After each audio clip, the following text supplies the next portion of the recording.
The typical injuries that I see as a workers' comp physical therapist are back injuries, knee injuries, cervical spine injuries, neck injuries, shoulder.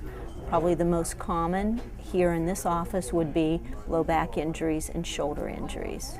A functional capacity evaluation, often referred to as an FCE, or a functional assessment, is basically a look at somebody's ability to return to their former occupation, or it also helps to outline parameters of what somebody who may not be able to go back can do in an alternative work placement.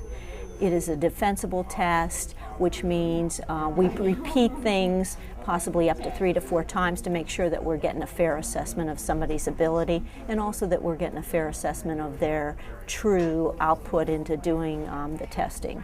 That could be generally hand strength testing, it could be back strength testing, and then we also do some assessments to look at someone's effort ability. In other words, are they putting out a good effort? Is the effort consistent? Maybe in that effort there are some ups and downs to the curve graph that might indicate that they're having some problems in a particular range of motion or a particular task, so we can monitor that. A functional capacity evaluation may or may not affect one's ability to return to work. Basically, what we assess in the laboratory setting, if you will, is how closely that matches to what their occupation was. I think some of the hurdles as far as workers' comp and facing rehabilitation is a lot of times it is a system that doesn't have all the bugs ironed out.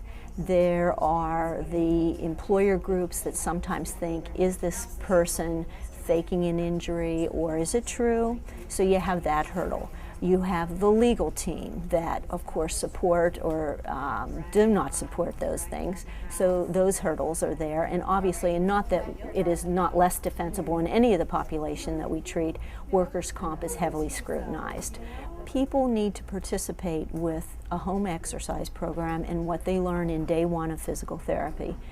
Day one in physical therapy, people are assigned a home exercise program or tasks that they need to do to help expedite their rehab. And that could be a simple list of exercise, that could be an outdoor walking program, that could be a gym program that they've already have been introduced to or would like to continue. So home participation and what they do when they leave this office is paramount in somebody's rehab progress. We need to really make sure that we're doing the best we can, the support that they need to get over the hurdle of their physical problem, to get to, I'm going to go back to what I did, or I'm going to go back to an alternative form of employment, something that maybe is a little less taxing, a little less physically challenging.